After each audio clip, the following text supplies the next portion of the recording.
guys, welcome back to my channel. On today's Dollar Tree recipes video, we're going to be making breakfast bombs. They're sort of like sausage, egg, and cheese stuffed in a dough ball, and they're super good. I kind of stumbled across this recipe one day when I was trying to figure out a use for some crescent roll dough that I had in my fridge, and I thought it would be a great recipe to share with you all today. It only requires 5 ingredients from the Dollar Tree plus a couple of pantry staples that you probably already have. So let's just go ahead and jump right in. So for our ingredients from the Dollar Tree today, we are going to be using a package of Farmer John's sausage. We're going to be using a container of eggs. In my case, the Dollar Tree today had a 6 count of eggs versus the 8 that I was able to use in my last video. We're also going to be using some American style cheese slices and some margarine. That's kind of the essentials from the Dollar Tree. Some optional add-ins would be hot sauce, salsa, jalapenos, but today I'm going to be adding in some peppers and onions from this pepper stir-fry mix just to add in some extra vegetables. So I told you before that I stumbled across this recipe while trying to figure out a use for crescent roll dough, and unfortunately the Dollar Tree doesn't sell any sort of pre-made dough, or at least mine doesn't. Couldn't find crescent roll or pie crust dough. So we're gonna make our own pastry. We're gonna make our own dough. And essentially we're just gonna be using a basic pie crust recipe. So we're gonna start off with 2.5 cups of flour. And I'm assuming that you already have flour on hand, but of course the Dollar Tree does sell flour in the event that you don't. To that, we're gonna be adding in 1 teaspoon of salt and 2 tablespoons of sugar. Now, you can half the sugar if you want. You can omit it completely. I think that these taste best when the dough is a little bit sweet and then the filling is, you know, kind of salty. So I like that sweet and salty combination. We're gonna go ahead and mix this together, and then we're gonna add in the margarine. I just kind of whisk it together with a fork. And then for the margarine, we want this to be extremely cold. If you've never made pie crust before, that's what helps to get you that kind of flaky pockets in your pie dough. So I am using about 2 sticks of this margarine. And I have actually kept this in the freezer for about the past hour or 2. I'm gonna go ahead and chunk this up and add it into my flour mixture.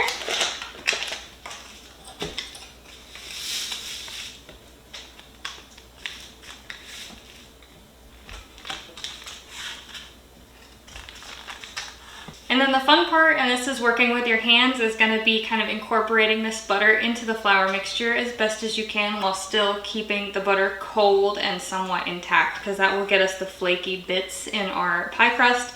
So essentially what I like to do is just kind of take my hands and start to kind of squeeze the big chunks of butter in with some flour. But again, you're trying to touch the butter as little as possible to try and still keep it cold. So you work pretty quickly with this. And of course, you can use a food processor or a blender.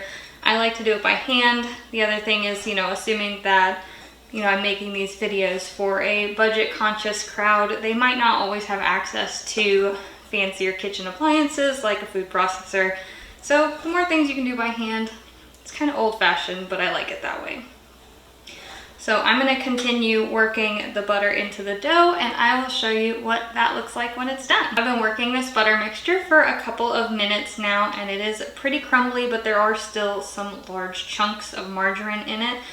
And it still feels cold to the touch. It's pretty important that you pretty much exclusively work it with the tips of your fingers, again, just to minimize the heat from your hands coming into contact with the dough. From here, we're gonna add in some ice cold water, and you're gonna start out with about 4 to 6 tablespoons. You don't want the dough to be too wet, so I'm gonna start out with 4. And using my fork here, I'm gonna kind of work this and just see what the dough looks like. And if it's too dry, we can always add more water, but you can't take it away if you add too much. It does look like I need more water, so let's go ahead and add in another 2 tablespoons. and give that another mix.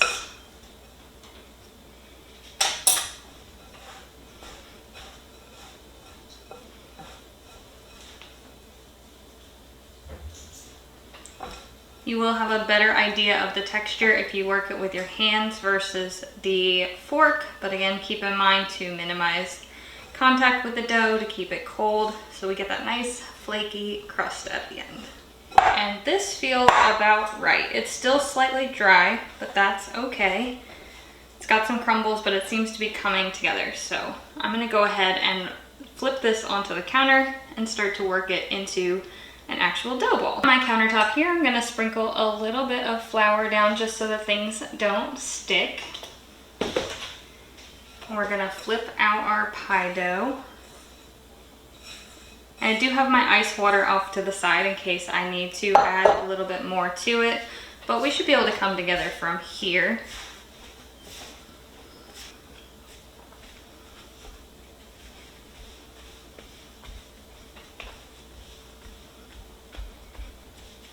Alright, so this looks about right. This is our dough pretty much ready to go. I'm gonna wrap this in a little bit of plastic wrap and I'm gonna stick it in the fridge while we work on the rest of everything.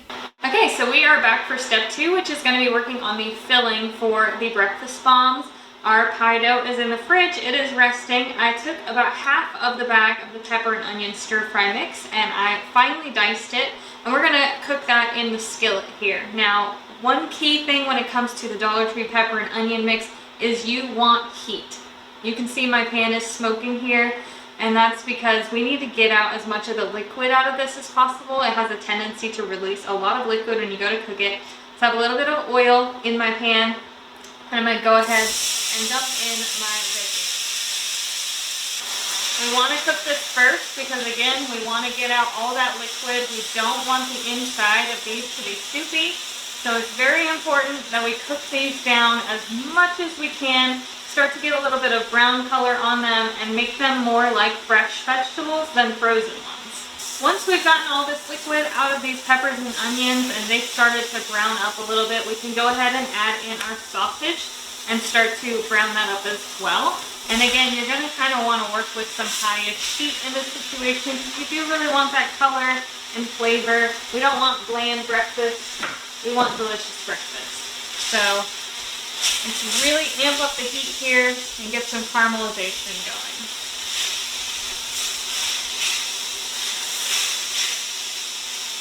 So at this point, our sausage, peppers, and onions are pretty much done. And we do have a good bit of fat in the pan here, and you can drain that if you want. But I've said it before, that fat, especially fat from meats and sausages, that's free flavor essentially that's gonna add to your dish. It's gonna add calories. It's gonna make you feel fuller for longer. So I say leave it in there.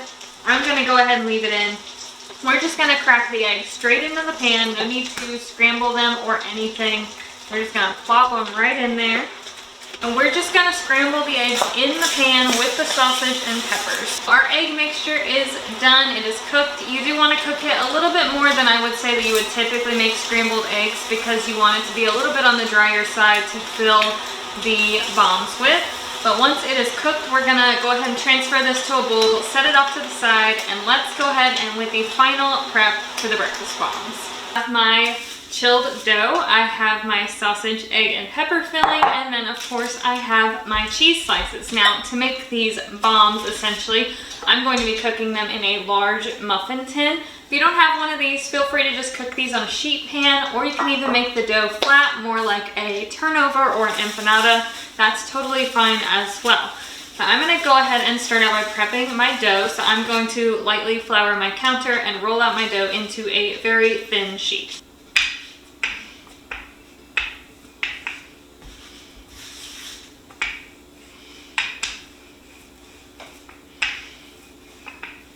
I think that this should work. Now for cutting it, I'm probably just gonna use a glass. If you have like a biscuit cutter or something like that, you can certainly use that. I'm just gonna use a cup because I assume that most people have some sort of a drinking cup. So let me grab one of those and we'll get the rounds cut. This is one of my wider drinking glasses. I'd say it's about a 3-inch or so diameter. So I'm just gonna go around and hopefully I get 12 out of this. If we need to put some dough scraps together, we can definitely do that. So there's 3, 4.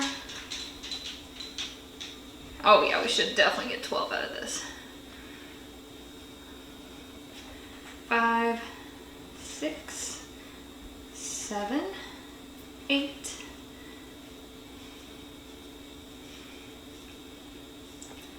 9, 10, 11. We're gonna get more than that. 12, 13, 14, 15, 16, 17, 18.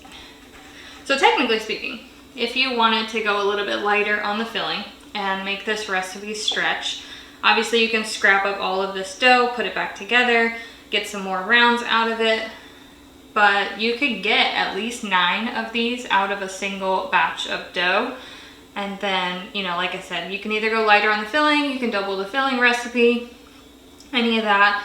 Again, for today's video, I'm just gonna be making the 6 because that's all my muffin tin will hold. So let's go ahead and get those prepped. I have my cheese. I'm gonna start off with cheese and then filling and then cheese again because I want these to be super cheesy.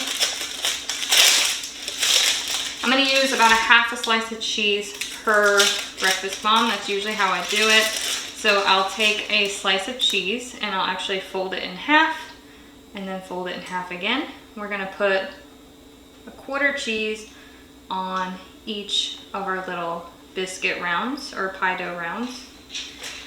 And again, I'm going for 12, so I'm just gonna do 6 slices of cheese today. This does come with 12 slices, so again, you can make this stretch even further if you want to. I definitely misspoke. Only 3 slices of cheese because we're only making 6. So I'm gonna go ahead and set these extra rounds off to the side. We're just gonna be working with these that I have here.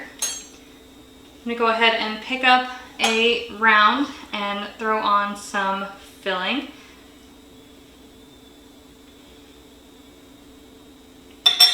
And we're gonna grab another one and we're gonna kind of sandwich it. And then you're gonna go around the outer edges and just pinch to make a seal, kind of like a dumpling. And try to keep all that filling in there.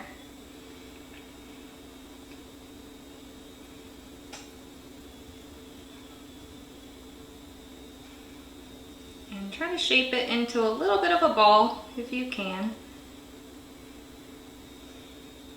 But it's really important that that seal is strong so that this thing holds together in the oven. And there is one of our little bombs put together. So I'm going to repeat that process for the remaining dough rounds. Once you have your 6 little breakfast bombs ready to go, or however many you decided to make, there's definitely enough filling here to keep going. But like I said, for today's video, I'm only going to make 6.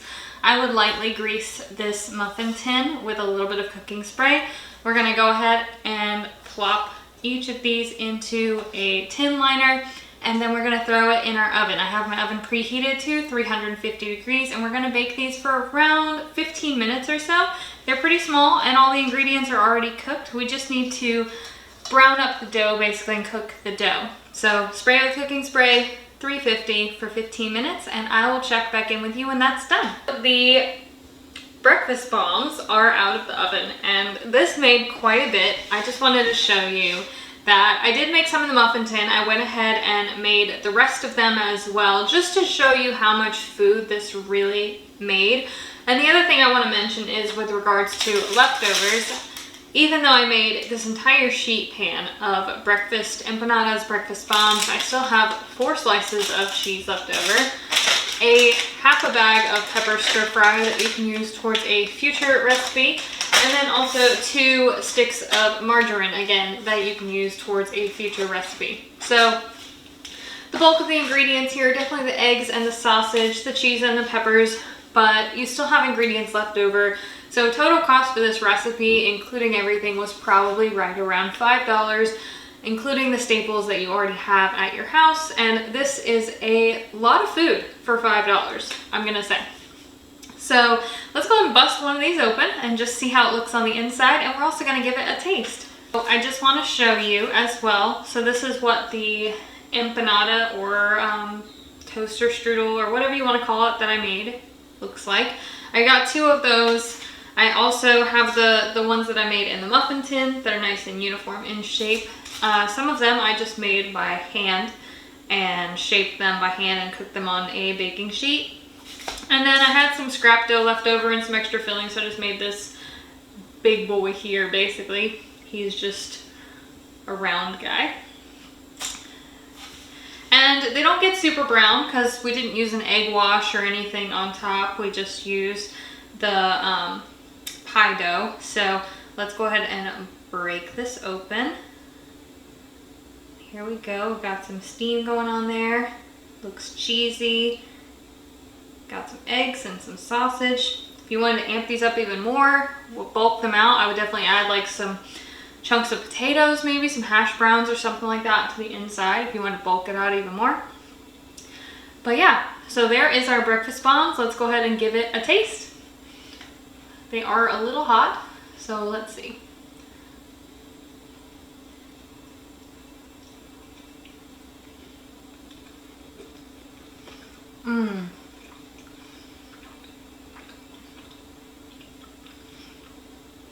Oh, these are so good.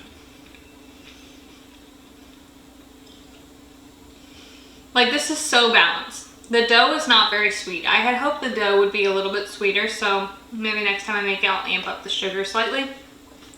They're cheesy, they're eggy, they're sausagey. Oh, these are so good. And the pie crust from the Dollar Tree actually turned out really well.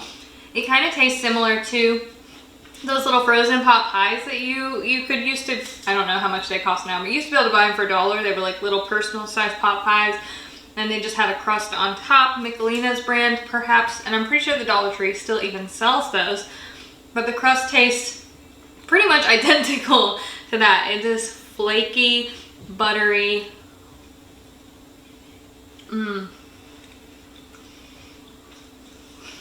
These are a winner for sure. These are so good.